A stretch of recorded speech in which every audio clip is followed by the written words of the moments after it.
椿だぜ。チカなのよ。今回は椿さんが昔話をしてくれるそうよ。9月7日公開分のショート動画でちらっと虫キングの話題を出したんだ。セガ推しの弊社としては虫キングとラブ&ベリーにもしっかりと触れておく必要があると思ってな。さすがにショートでは語りきれない。虫キングの稼働は2003年の話なので、20年ルールでいけばしっかりレトロゲームの話題と言える。虫キングキッズたちも今では荒そうなのよね。売ってた側からのお話だぞ。つばちか。イオンがまだジャフコと呼ばれていた時代、私はそこに付随する子供向けのアミューズメントで働いていたんだ。正確な時期を言えば2003年の夏頃だ。思いっきりモーリーファンタジー。店内の BGM は仮面ライダーファイズと爆竜戦隊やバレンジャー、そして明日のナージャの3番組の曲に統一されていた。一日中聴いていると頭がおかしくなってカラオケの持ち歌になってしまうくらいだ。暴れた数だけ強くなれるのね。時期的には虫キング稼働から半年ほど、ススロ側に並べた3台が稼働していたんだ。そもそも虫キングってどんなゲームなの？そうだな、限定じゃんけんだな。ルールは普通のじゃんけんなんだが、虫と技の組み合わせで攻撃力が変わるんだ。俺の部は超痛いよみたいな。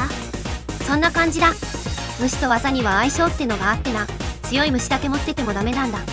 これ1枚100円。ワンプレイ100円で最初にカードが出てくる仕様だ。法律上は自動販売機に該当するそうだぞ。当時はすごく流行っていたのよね。大ブームっていうレベルになったのは翌年だと思う。そういうものだったのか、田舎固有のタイムラグなのかはわからんが、2004年の夏にはすごい人気で土日は長蛇の列ができていたんだ。そんなに？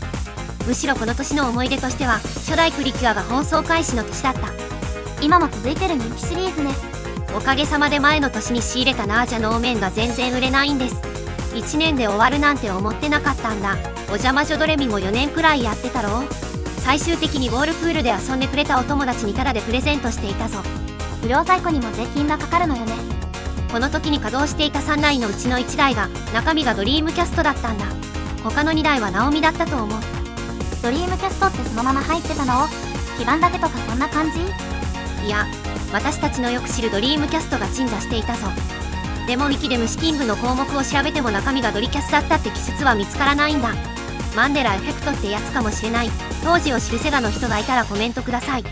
無茶振り。そうそう、初期の頃はカードだけ買うって項目がなくてな。子供のお土産にと閉店間際にやってきては最短ルートで負けるムーブをかましてるお父さんがいたんだ。カード購入リアルタイムアタック。以後のバージョンではカードだけ買うってこともできるようになったぞ。とにかく2004年の夏は虫キングが大人気で、海外の珍しいカブトムシなんかも飛ぶように売れていたんだ。その逸話聞いたことがあるわ。日本人が高値でカブトムシを買い取ってくれるので、みんな仕事放り出してカブトムシを取りに行ってしまって、南米の工場がいくつか潰れたという噂よ。店舗内のエアコンがきつすぎてカブトムシ凍え死んでたけどな。とにかく盛り上がりがすごくてな。最終的に13台とかの虫キングが稼働していたと思う。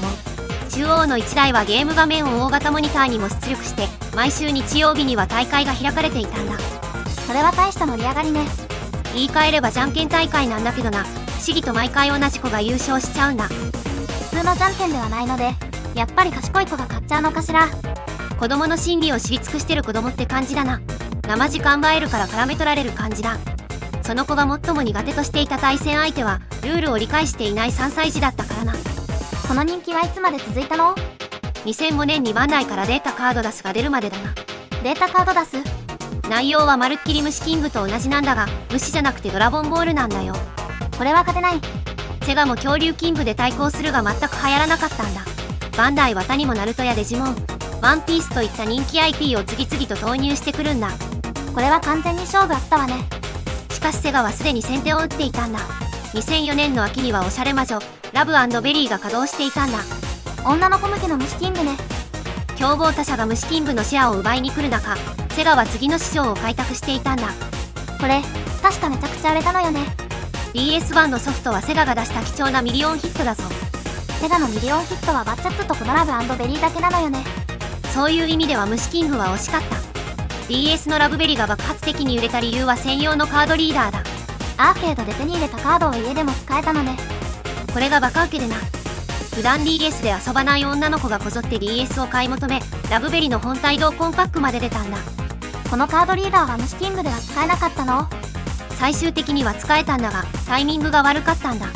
もちろんゲームも出していたんだが、アドバンスのソフトで、内容は虫キングをネタにした RPG 的なものだったんだ。人気絶頂の2004年にカードリーダーを間に合わせることができていれば余裕でミリオンだったと思うぞ。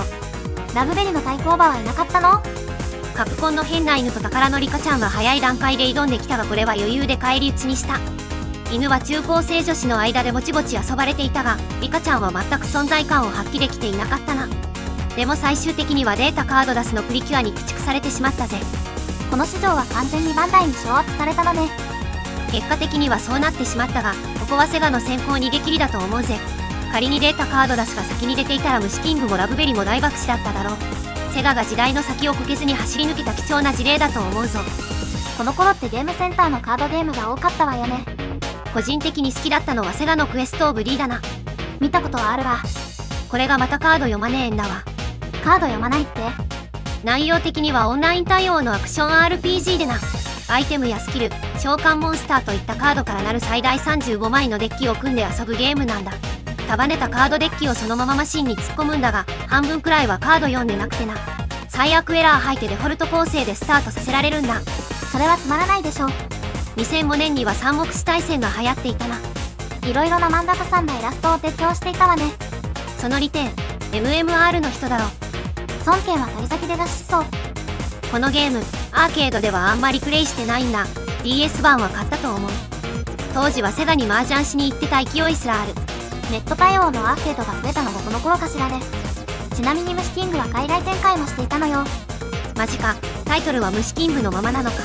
ラブベリも海外展開されているのだけど、展開は旬の過ぎ去った2006年頃の話ね。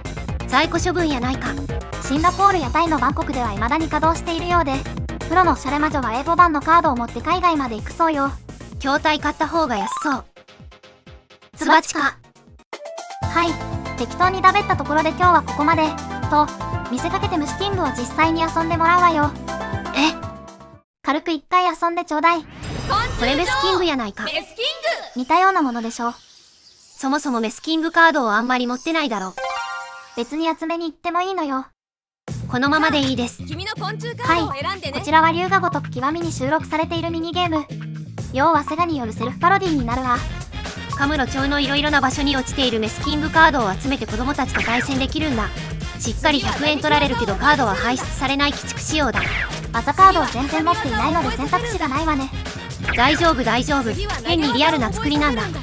ちびっこはすぐに大技に頼るからな。威力は弱くてもきちんとカウンター取れば負けないって。なぜか濃いめのお姉ちゃんが戦う変なゲームに。そもそも女王なのにキングなんだよ。意味なんか考えるな。行け、お前が女王だ。セットアップ完了だ。私と一緒に踊りましょう。わ、カブトムシ。絶対違う。カブトムシへの深刻な風評被害。角が生えてるのはオスでしょ。もうね、これは冷静に突っ込んだら負けなんだよ。さあ楽しみましょう。日本語がだいぶ怪しい。外国の虫なんだろ。岩崎草ゼミ。岩崎草ゼミは日本に出没するセミの中では最も小さいセミなのよ。卵から成虫になるまで2年から3年とサイクルが早いセミなの。始まるよ。セミって7年で太郎がデフォなんだと思っていたぜ。ススキバラだと3年、サトウキビ畑だと2年で成虫になるそうよ。最初だしな。様子見でチョキだ。相手の必殺技はグーなのよ。ほら、これプロレスだろ。相手にも見せ場を作らないと。必殺技予告してるわよ。世の中には石をも断ち切るハサミがあるってゆうちゃんが言ってた。一撃で8割持っていかれたわよ。2発入れれば大抵は勝ちなんだよ。よほど相性が悪くなければ即死はない。この拳しか出さないわよ。悪いな、こっちの必殺技はパーなんだ。根本的にこっちが有利な組み合わせだぞ。6割ってところかしら。こういう状況でも必殺技に頼ってしまうのが子供なのだよ。対戦相手が序盤の幼女なので難易度的にはイージーなのよ。さすがに3連続でグーはないわ。ギャンブルでその考え方は一番危険なのよ。熱い勝負だったぞ。獅子心中の虫。仲間だと思っていた人に裏切られることだよ。君の友達は大丈夫かな。つばちか。はい、勢いだけで動画作り始めたので落としどころも特にありません。買ったワイーが触ってなかった龍が如く極みを少し遊ぶきっかけにはなったな。ご要望があればメスキングを極めます。また変なことを言い出したよこの人は。龍が如くのミニゲームはちょろっと遊ぶには都合がいいわね。こんな感じにレトロゲームの話題や実況プレイをしているチャンネルだ。まだの人はぜひチャンネル登録してくれよな。 Twitter もやってます。チャンネル説明にくっついてるリンクからフォローできるわよ。最後までのご視聴ありがとうございました。次回もお楽しみに。また遊びに来てくれよな。またね。虫キング世代の子供たちが大人になって昆虫飼育にハマっているなんて記事も見かけたわ。子供の頃は手が届かなかったものを大人になって思う存分ってか。その気持ちは痛いほど理解できるぞ。私たちもレトロゲームに縛られた悲しき存在なのよ。今更生き方は変えられんのだ。好きなものはやめられん。